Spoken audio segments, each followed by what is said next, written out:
Shut up and sit down. तो चलिए आइए अब हम लोग पढ़ते हैं 31.2 बेसिक स्टिचेस आधारभूत टाँके. In this lesson we are going to learn the 10 basic most commonly used stitches of embroidery. इस पाठ में हम कशीदाकारी के सामान्यतः प्रयोग किए जाने वाले 10 आधारभूत टाँकों के विषय में पढ़ने जा रहे हैं. These stitches have been used for many centuries all over the world. ये टाके सदियों से संसार भर में प्रयोग किए जा रहे हैं. However, the changing fashion scene influences the way in which they are used. फिर भी बदलते हुए फैशन परिदृश्य उनके प्रयोग को प्रभावित करते हैं. एक होता है स्टेम स्टिच. अब ये क्या होता है देखिए. Stem stitch is basically an outline stitch. This stitch makes a fine line and is used around edges and for making veins in leaves and stems etc. Stem stitch यह मूलतः बाहर से रेखा बनाया जाता है और टाका दिया जाता है. इस टाके से सुंदर रेखाएं बनती हैं. इसके टाँके को किनारे को काढ़ने और डिज़ाइन की पत्तियों की नसें व तने को बनाने के लिए इस्तेमाल किया जाता है. आगे देखिए. In this the needle is inserted to the right of the line and brought up to the left of the line making a thick outline. The stitch may be used as a filling by working rows alongside each other. इसमें सुई को design की रेखा के दाईं ओर घुसाकर रेखा के बाईं ओर से निकाला जाता है. इससे बाह्य रेखा मोटी बनती है. इसमें टाँके को भरने के लिए एक दूसरे के पास कई रेखाएं बनाकर प्रयोग किए जाते हैं. अब देखिए ये स्टेम स्टिच का एक उदाहरण है, आप इमेज देख सकते हैं. फिर आता है सैटिन स्टिच. अब सैटिन स्टिच क्या होता है आइए ये देखते हैं. It is basically a filling stitch. The thread is taken out in front and back equally. It gives a very smooth finish to the embroidery. These are straight stitches worked slantwise. For straight areas, work slantwise from top to bottom. For a small circle, work long stitches vertically. Center first, then fill each side. For leaf shapes, work diagonally starting from the left edge. अब देखिए satin stitch में क्या हो रहा है. यह मूलतः भराई करने का टाका है. धागे को सामने और पीछे की ओर बराबर मात्रा में लगाया जाता है.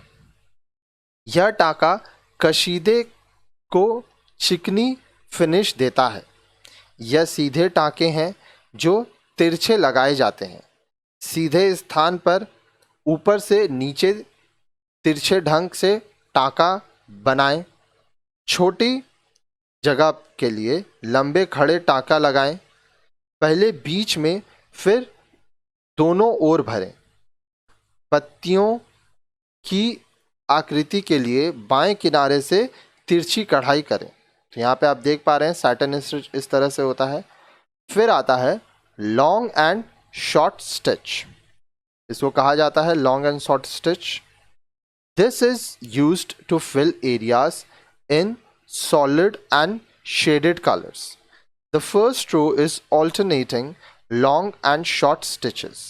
The following rows are stitches of equal length worked at ends of short and long stitches. Regularity of the following rows depends on the shape to be filled. Plan the stitches in an area so they fill it naturally and gracefully. It is helpful to mark with pencil the direction of some of the stitches. Here also the needle works equally in the front and back of the fabric. अब देखिए long and short stitch. यह टाका कई स्थानों पर एक ही या shade वाले रंगों से भरने के लिए प्रयोग होता है। पहली पंक्ति लंबी और छोटी टाँकों से बनाई जाती है। बाद की पंक्तियाँ बराबर लंबाई के टाँकों से बनाई जाती है। बाद वाली पंक्तियों को नियमितता भरी जानी वाली आकृति पर निर्भर होती है। किसी भी स्थान को भरने के लिए टाँकों को प्रयोग करने की योजना इस प्रकार बनाएं कि वे स्वाभाविक और मनोरम लगें। कुछ टाँकों की दिशा को पेंसिल से बनाना काफ़ी फायदेमंद होता है। यहाँ भी सुई कपड़े के सामने और पीछे की ओर बराबर चलाई जाती है। अब देखिए, ये है आपका लॉन्ग एंड शॉर्ट स्टिच का इमेज यहाँ पे दिया हुआ है, आप देख सकते हैं। फिर आता है चेन स्टिच, ठीक है। तो आइए देखते हैं। यहाँ पे आप इमेज देख पा रहे हैं चेन स्टिच का। This stitch appears like a chain on the face of the fabric. कपड़े पर यह टाका जंजीर या चेन की तरह दिखाई देता है। It is worked from top to down. यह ऊपर से नीचे की ओर बनाया जाता है। Bring the needle through the fabric, hold the loop with your thumb and insert the needle again at the same point. कपड़े से सुई को ऊपर की ओर लाएं। धागे के फंदे को अंगूठे से पकड़कर सुई को उसी स्थान पर वापस डालें। Bring the needle up a short distance away with the thread looped under needle. Repeat. सुई को ऊपर की ओर कुछ दूरी पर लाएं। सुई के नीचे धागे के छल्ले को रखकर फिर से दोहराएं। It is used for heavy outlines or as a filling, making rows of chain following the outline of the shape being filled. यह टाँका भारी बाहरी रेखाओं के लिए या भराई के लिए इस्तेमाल किया जाता है। भराई के लिए चेन की कई पत्तियां आकृति की बाहरी रेखा के साथ बनाई जाती है। फिर आता है darning stitch. It is also a filling stitch where the stitch is visible only on the face of the fabric. यह भी भराई का टाका है और टाका कपड़े के सामने की ओर ही दिखाई देता है। The needle is taken out in front. One float is taken, then the needle goes down and is taken out from the back through the very next yarn in the same row, unlike in the satin stitch, where floats of thread are the same in front and back. Here only the front has floats.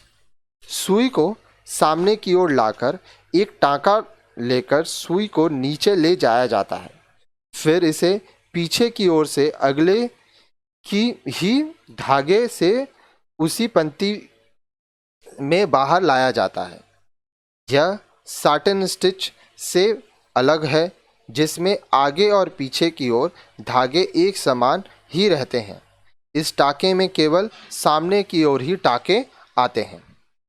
आगे देखिए, फिर है herringbone stitch, also known as मछली टांका इन हिंदी। इसे हिंदी में मछली टाँका भी कहते हैं।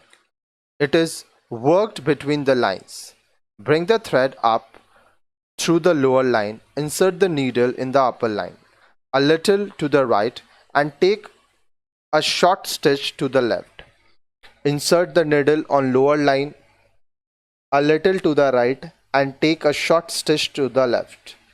May be used for thick seam or to connect two solid areas for softening the effect. It finally seems that the lower and upper thread are interlacing with each other. अब देखिए, हेरिंग बोन स्टिच, इसे हिंदी में मछली टाँका भी कहा जाता है. इसे रेखाओं के बीच बनाया जाता है. नीचे की रेखा से धागा ऊपर की ओर लाकर सुई को ऊपर की रेखा में थोड़ी दाएं की ओर को डालिए और बाईं ओर को एक छोटा टाँका लीजिए. सुई को नीचे की रेखा पर थोड़ा दाईं ओर डालिए और लेकर बाईं ओर को एक छोटा टाँका लें। इस टाँके को मोटी सीवन के लिए या दो ठोस स्थानों को कोमलता से जोड़ने के लिए इस्तेमाल किया जा सकता है। ऐसा प्रतीत होता है कि नीचे और ऊपर के धागे एक दूसरे के साथ ही गूंथे गए हैं। ये हेरिंग बोन स्टिच है, इस तरह से होता है। फिर आता है बटन होल स्टिच। ठीक है, तो आइए बटन होल स्टिच देखते हैं, जिसको काज स्टिच भी कहते हैं। The most common identification of this stitch is the opening into which the button of the shirt is closed. The edge of that opening is finished using a stitch known as the buttonhole stitch. It is worked from left to right. Bring the needle up through the fabric, holding the thread under the left thumb. Form a loop. Then pass the needle through the fabric and over the looped thread. Repeat. These stitches are made very close to each other. This stitch may be used for filling an area or finishing edges, and especially the edges in a patchwork. अब देखिए button whole या काज stitch. इस टाँके की सबसे आम पहचान कमीज के बटन का काज है, जिसमें बटन को बंद किया जाता है। काज के खुले हिस्से को जिस टाँके से फिनिश किया जाता है उसे काज स्टिच या बटन होल स्टिच कहते हैं। इसे बाईं ओर से दाईं ओर को बनाया जाता है।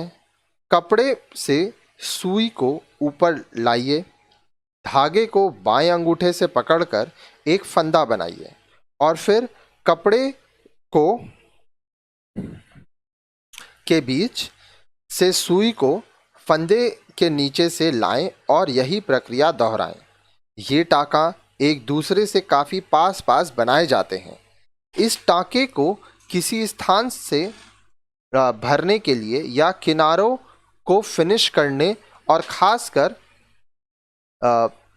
पैचवर्क के लिए इस्तेमाल किया जाता है। तो ये देखिए यहाँ पे आप देख पा रहे होंगे, इसको कहते हैं बटन होल स्टिच। फिर आता है blanket stitch. This stitch is very similar to the buttonhole. The only difference is that the stitches are a little distance apart. The edges of blankets, carpet, etc. are finished by this stitch. Blanket stitch यह टाँका button whole stitch से काफ़ी मिलता जुलता है। अंतर सिर्फ यह है कि इसमें टाँके थोड़ी दूरी पर होते हैं। कंबल और कालीनों के किनारों को इस स्टिच से बंद किया जाता है। ओके, ये होता है ब्लैंकेट स्टिच, इस तरह से ये किया जाता है। उसके बाद देखिए क्या है, उसके बाद है क्रॉस स्टिच। ठीक है, इस तरह से क्रॉस स्टिच किया जाता है। These are stitches which form X's on the face of the fabric. They are worked from top to bottom with the needle pointing left. Make a row of small horizontal stitches spaced as far apart as they are long. Pull the thread firmly. This produces diagonal floats between stitches. When the row is finished, reverse, working stitches from bottom to top, still with your needle pointing left. Thread floats should cross in the middle forming an X. अब देखिए cross stitch में क्या है, ये टाँके कपड़े पर X आकार बनाते हैं। इन टाँकों को सुई से ऊपर से नीचे की ओर बनाया जाता है। सुई को बाईं ओर लाकर छोटे छोटे समांतर टाँके इनकी लंबाई के बराबर ही चौड़ाई में लगाएं। धागे को मजबूती से खींच लें। इससे टाँकों के बीच तिरछे टाँके बन जाते हैं। जब पंक्ति खत्म हो जाए तब नीचे से ऊपर की ओर उलटकर टाँके बनाएं। अभी भी सुई की दिशा बाईं ओर ही होनी चाहिए। धागे के टाँकों के मध्य में मिलाकर एक्स की रचना होनी चाहिए। फिर आता है फ्रेंच नॉट। तो आइए फ्रेंच नॉट के बारे में हम लोग देखते हैं। For making a French knot, bring the thread up through the fabric. Wrap the thread over and under the needle, crossing the beginning thread. Insert the needle into the fabric close to where it came up. A double thread may be used to make larger knots if desired. ठीक है, तो अब French not भी होता है.